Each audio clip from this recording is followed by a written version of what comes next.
Modifier কি খুব কঠিন? হ্যাঁ, যদি টেকনিক না জানো তাহলে তোমার জন্য মডিফায়ার খুব কঠিন, কিন্তু যদি তুমি টেকনিক জানতে পারো তাহলে তোমার কাছে সব থেকে সহজ হবে মডিফায়ার। আজকের ভিডিওতে আমরা সেরকমই কিছু টেকনিক শেয়ার করতে যাচ্ছি যে টেকনিকের সাহায্যে তোমার কাছে মডিফায়ার পানির মতো সহজ মনে হবে। তো আর দেরি না করে চলো আমরা মডিফাই নিয়ে আলোচনা করি। Welcome to Head Star Academy. নেই, আসলে মডিফাই মানেই হচ্ছে বিশেষায়িত করা। এটি একটি ভার্ব, যেমন প্লে থেকে আসে প্লেয়ার, ড্রাইভ থেকে আসে ড্রাইভার, ঠিক তেমনি মডিফাই থেকে আসে মডিফায়ার। সুতরাং মডিফায়ার এর অর্থ হলো কোনো ওয়ার্ডকে বিশেষায়িত করা বা অতিরিক্ত তথ্য দেওয়া অথবা কোনো ওয়ার্ডের তথ্য পরিষ্কার করে দেওয়া। এখন আমার ভাষায় একটু বোঝো যে মডিফায়ার মানে হচ্ছে বিশেষায়িত করা, অর্থাৎ একটা সেন্টেন্সের মধ্যে মডিফাই ওয়ার্ডটা যদি তুমি নাও দাও তাহলে কিন্তু সেন্টেন্সটা হবে। যদি তুমি মডিফাইটা ইউজ করো তাহলে সেই সেন্টেন্সটা আরও সুন্দর হবে। যেমন আমরা উদাহরণস্বরূপ বলতে পারি হি ইজ এ ম্যান। এটার অর্থটা কি? সে একজন মানুষ। কিন্তু আমরা এটাকে যদি বলি সে একজন ভালো মানুষ, তাহলে দেখো এখানে ভালো ব্যবহার করার কারণে মানুষটাকে আমরা আরও সুন্দর করে বিশেষায়িত করতে পারছি। এই মডিফায়ারের মূলত কাজটাই হচ্ছে এরকম, সেটা নাউনের পূর্বে বসে নাউনের সম্পর্কে অতিরিক্ত কিছু তথ্য প্রদান করে। তার মানে আমি আশা করছি তোমার মডিফাইটা কি সেটাও তোমরা বুঝতে পারছো। তো এবার চলো আমরা জেনে নেই যে মডিফায়ার কয় প্রকার। তো মডিফায়ার মূলত হচ্ছে দুই প্রকার, প্রি মডিফায়ার এবং পোস্ট মডিফায়ার। তো প্রি মডিফায়ার মানে কি? দেখো, প্রি মানে পূর্বে, পোস্ট মানে পরে। তার মানে কি জানো? প্রি মডিফাই মানে হচ্ছে নাউনের পূর্বে গ্যাপ দেওয়া থাকবে, আর পোস্ট মডিফাই মানে হচ্ছে নাউনের পরে গ্যাপ দেওয়া থাকবে। যেমন তোমাদের কি উদাহরণ যদি আমি দেই তাহলে এরকম দেখো, হি ইজ এ ড্যাশ বয়। দেখো সর্বশেষ আছে বয়, বয় একটা নাউন মানে ছেলে, আর এই বয়ের আগে গ্যাপ আছে, তো এইটা হচ্ছে প্রি মডিফাই। কিন্তু যদি তোমাকে এরকম বলে I saw a blind man, তারপরে ড্যাশ। এখন দেখো এই যে ব্লাইন্ড ম্যান মানে অন্ধ ম্যান, সেটা হচ্ছে একটা নাউন, আর এই যে নাউনের পরে গ্যাপ দেওয়া আছে এই জন্য এটা হচ্ছে পোস্ট মডিফায়ার। এখন তুমি যখন মডিফাই করতে যাবা তখন পোস্ট মডিফাই না প্রি মডিফাই এগুলোর বেড়াজালে পড়তে গেলে কিন্তু তুমি কখনোই মডিফাই করতে পারবে না। মডিফাই করতে হলে তোমাকে মেইন বেসিক তথ্যগুলো জানতে হবে, যে এখান থেকে আমার কাছ থেকে কি চাওয়া হয়েছে। এখান থেকে আর্টিকেল চাইছে না হচ্ছে কোয়ান্টিফায়ার চাইছে না পজিটিভ চাইছে না অ্যাডজেক্টিভ চাইছে সেগুলো। এখন আমরা যে প্রি মডিফায়ারে মূলত কোনগুলো আসে সেগুলো আমরা আলোচনা করব। তো একটু খেয়াল করো, মডিফায়ারে মূলত সর্বপ্রথম যেই তথ্যটা এক নম্বর সেটা হচ্ছে ডিটারমিনার। তো ডিটারমিনার মানে কি? দেখো, যদি কোনো মডিফায়ারে তোমাকে ব্র্যাকেটে ডিটারমিনার বলে তাহলে তুমি চোখ বুঝে বলবা এখানে দি অথবা ওয়ান হবে। তো বেশিরভাগ ক্ষেত্রে যদি শতকরা 80% ক্ষেত্রে তোমার দি ব্যবহার হয়। তার মানে যদি ডিটারমিনার দেখো তাহলে তুমি সেখানে দি ইউজ করবা। দেখো আমি তোমাদেরকে একটা উদাহরণ দিচ্ছি, যেমন Jamuna is dash longest river in our country. অর্থাৎ যমুনা হচ্ছে আমাদের দেশের একটা বড় নদী। এখন এই যে লংগেস্টের আগে তোমাকে ব্রেকেটে বলবে pre modify the adjective with determiner. এই যেখানে প্রি মডিফাই বা পোস্ট মডিফাই আছে এগুলো বেড়াজলে পড়লে কিন্তু তুমি কখনই মডিফাই করতে পারবে না, সেটা আমি আগেই বলে দিচ্ছি। এখানে তোমার মেইন ফোকাস করতে হবে তোমার কাছ থেকে এখানে কি চাওয়া হয়েছে। এখানে চাওয়া হয়েছে ডিটারমিনার। তো তুমি জানো যে ডিটারমিনার মানে হচ্ছে দি অথবা ওয়ান। তো তুমি বলো এখন যমুনা ইজ এখানে কোনটা বেটার হয়? Jamuna is the longest better হয় না Jamuna is one longest better হয়? অবশ্যই Jamuna is the longest river in our country হয়। তার মানে আশা করছি বন্ধুরা তোমরা বুঝতে পারছো যে ডিটারমিনার আসলে তোমরা কি ইউজ করবা। তারপরে হচ্ছে বন্ধুরা অ্যাডজেক্টিভ। অ্যাডজেক্টিভ তো আমরা সকলেই জানি যে নাউন প্রোনাউনের দোষ গুণ অবস্থা সংখ্যা পরিমাণ। তার মানে যদি কোনো তোমাকে ব্রেকেটে বলে use a adjective two pre modify the noun, তাহলে তোমাকে মাস্ট বি একটা অ্যাডজেক্টিভ ব্যবহার করতে হবে, ওই নাউনের একটা দোষ অথবা গুণ ব্যবহার করতে হবে, তাহলে কিন্তু তোমার অ্যাডজেক্টিভ হয়ে যাবে। দেখো তোমাদের বোঝার সাথে আমি একটা উদাহরণ দিচ্ছি যে আই স এ কার। এখন এটা অর্থ কি? দেখো আই স আমি দেখেছিলাম এ কার একটি গাড়ি। এখন এই যে কারের আগে তোমাকে আমি ব্রেকেটে দিয়ে দেবো use an adjective two pre modify the noun. আমি আবারও বলছি প্রি মডিফাই পোস্ট মডিফাই ভাবার দরকার নাই, এখানে কি বলছে সেটা ভাববা। এখানে তোমাকে ব্যবহার করতে বলছে অ্যাডজেক্টিভ, তার মানে নাউনের আগে গ্যাপ আছে, তোমার এই নাউনের আগে একটা অ্যাডজেক্টিভ ব্যবহার করতে হবে। এখন অ্যাডজেক্টিভ মানে হচ্ছে দোষ গুণ, তাই না? তো তুমি এখন এই কারের একটা দোষ অথবা গুণ বলে দাও, যেটা বলো সেটাই রাইট হবে। তুমি যদি দোষ বলো যেমন গুড বলো বা তুমি যে ব্যাড বলো, দুইটাই রাইট হবে।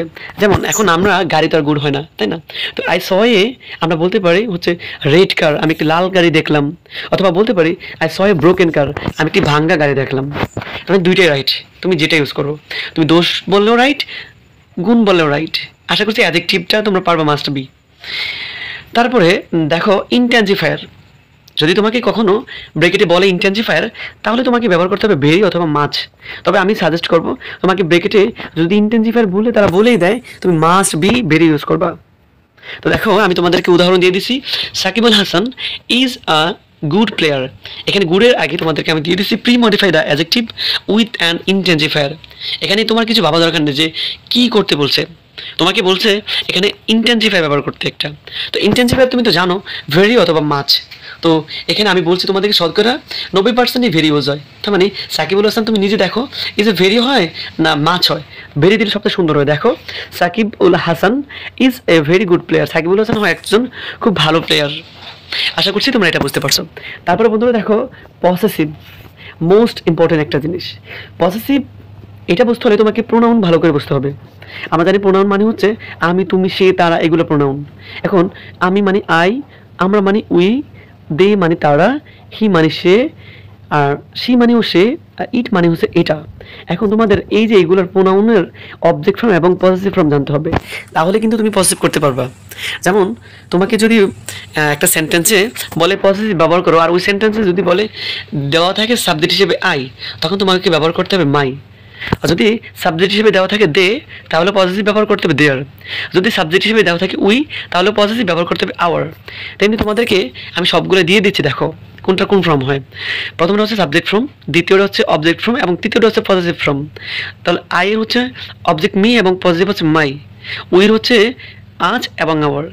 দের হচ্ছে দ্যাম দেয়ার। হির হচ্ছে হিম হিজ। তারপর শির হচ্ছে হার হার। তারপর ইটার হচ্ছে ইট ইট ইটস।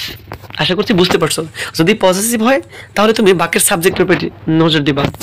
যেমন তোমাদেরকে আমি একটা উদাহরণ দিই, দেখো দে কমপ্লিটেড ড্যাশ টাস্ক। এখন এই ড্যাশে তোমাদেরকে বলে দিলাম use a positive two pre modify the noun. এখন আমি তোমাকে বলছি যে পজিটিভ ব্যবহার করতে। তো পজিটিভ কীভাবে ব্যবহার করবা? আমি বলছি যখন পজিটিভ থাকবে তখন তুমি এই বাক্যের সাবজেক্টের উপর নজর দিবা। তো এই বাক্যের সাবজেক্টটা হচ্ছে দেই, আর দেয়ের পজিটিভ ফর্ম হচ্ছে দেয়ার। তার মানে এটার উত্তর হবে দেয়ার। আশা করছি তোমরা এটা বুঝতে পারছো পজিটিভ কি। তারপর হচ্ছে ডেমনস্ট্রেটিভ। তো ডেমনস্ট্রেটিভ মানে হচ্ছে দিস দ্যাট দিস দোজ, এই চারটি ওয়ার্ড মনে রাখতে হবে, তাহলে তোমার হয়ে যাবে। যখন ব্র্যাকেটের ভিতরে ডেমনস্ট্রেটিভ লেখা থাকবে তখন সাবজেক্টের সিঙ্গুলার প্লুরাল দেখে দিস দ্যাট বসাতে হবে। যদি দেখো সিঙ্গুলার আছে তাহলে দিস ব্যবহার করবা, আর যদি দেখো প্লুরাল আছে তাহলে দিস ব্যবহার করবা। তো এখন কথা হচ্ছে দিস দ্যাট দিস দোজ এর মানে কি? যদি প্রেজেন্ট টেন্স হয় তাহলে হচ্ছে দিস আর দিস ব্যবহার করবো, আর যদি পাস্ট টেন্স হয় তাহলে সেটা দ্যাট এবং দোজ ব্যবহার করব। আশা করছি বুঝতে পারছো। তো আমি এক্সাম্পল দিই তাহলে আরও ভালো বুঝবা। দেখো এখানে আমি এক্সাম্পল হিসেবে দিয়ে দিছি মোবাইল ওয়ার্কস ওয়েল। এখন প্রথমে দেখো আমি গ্যাপ দিছি এবং গ্যাপে বলে দিছি use a demonstrative two pre modify the noun. এখন তুমি তো জানো ডেমনস্ট্রেটিভ মানে হচ্ছে দিস দ্যাট দিস দোজ, চারটা যে কোনো একটা বসবে। ইভেন তোমাদেরকে আমি বলে দিছি যদি সাবজেক্টটা সিঙ্গুলার হয় তাহলে দিস ব্যবহার করবা। তো দেখো এখানে মোবাইল একটা সিঙ্গুলার সাবজেক্ট, এই জন্য এখানে আমরা ব্যবহার করবো দিস, এবং এই সেন্টেন্সটা হচ্ছে প্রেজেন্ট টেন্স, যার কারণে আমাদের দিস বসছে। কিন্তু পরের সেন্টেন্সটা আবার দেখো মোবাইলস ওয়ার্কস ওয়েল। এখন এবার মোবাইলস কিন্তু সিঙ্গুলার না, মোবাইল হচ্ছে প্লুরাল। তার মানে এখানে আমার ব্যবহার করতে হবে দিস, THEH, দিস। তো এই দিস কেন ব্যবহার করব? এটা হচ্ছে প্লুরাল সাবজেক্ট, তো প্লুরাল জন্য আমরা দিস ব্যবহার করব। আশা করছি তোমরা বুঝতে পারছো। তারপর হচ্ছে আর্টিকেল। তো আর্টিকেল তো সকলেই জানো, এ অ্যান দি। তো এ তো মানে হচ্ছে কি কনসোনেন্টের সাথে এ বসে, আর ভাওয়েলের সাথে অ্যান বসে, আর কোনো কিছুকে নির্দিষ্ট করে বোঝাতে দি বসে। দেখো তোমাদেরকে আমি উদাহরণ দিচ্ছি।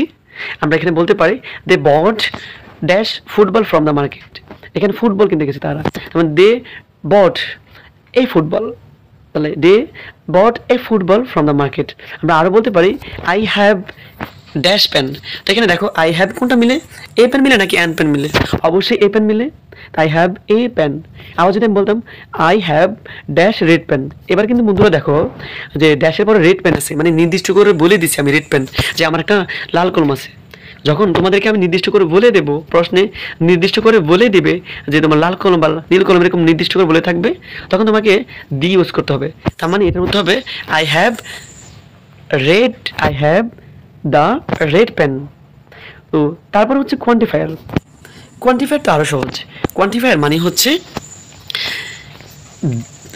তারপরে হচ্ছে কোয়ান্টিফায়ার মানে হচ্ছে মেনি এবং মোর। অর্থাৎ যেখানে তুমি কোয়ান্টিফায়ার দেখবো সেখানে মেনি অথবা মোর ইউজ করবা। তবে আমি তোমাকে সাজেস্ট করবো কোয়ান্টিফায়ার দেখা মাত্র তুমি মেনি ইউজ করে দিবা, তাহলে কিন্তু তোমার এটা হয়ে যাবে। দেখো তোমাদেরকে আমি উদাহরণস্বরূপ দিয়ে দিছি, there are dash flowers in my garden. এখানে ফ্লাওয়ার্সের আগে তোমাকে ব্রেকেটে বলে দেবে use a quantifier to premodify the noun. এখন দেখো কোয়ান্টিফায়ার তুমি জানো যে এখানে মেনি বা মোর হবে, তো আমি বলে দিচ্ছি যে তোমাকে মেনি ইউজ করতে, তাহলে মেনি ইউজ করে দাও, there are many flowers in my garden. তো বন্ধুরা, বাকি তথ্যগুলো বর্ণনা করতে পারলাম না, যদি সবগুলো তথ্য বর্ণনা করি তাহলে আমার ভিডিওটি প্রায় অনেক বড় হয়ে যাবে, তো তখন তোমাদের বোরিং ফিল লাগবে। তো আজকের ভিডিওটা এখানেই শেষ করছি। নেক্সট ভিডিও আমরা পরের ক্লাসে আলোচনা করব। তো সেই ভিডিওটা দেখার জন্য তোমাকে অবশ্যই চ্যানেলটাকে সাবস্ক্রাইব করতে হবে। আর যদি এই ভিডিওটি ভালো লেগে থাকে তাহলে ভিডিওতে একটি লাইক দিয়ে আমাদেরকে উৎসাহ করবে। তো পরবর্তীতে আবার এর নেক্সট পার্ট নিয়ে আসবো। সেই পর্যন্ত সবার সুস্থতা কামনা করে আজকের মতো এখানেই বিদায় নিলাম। আল্লাহ হাফেজ।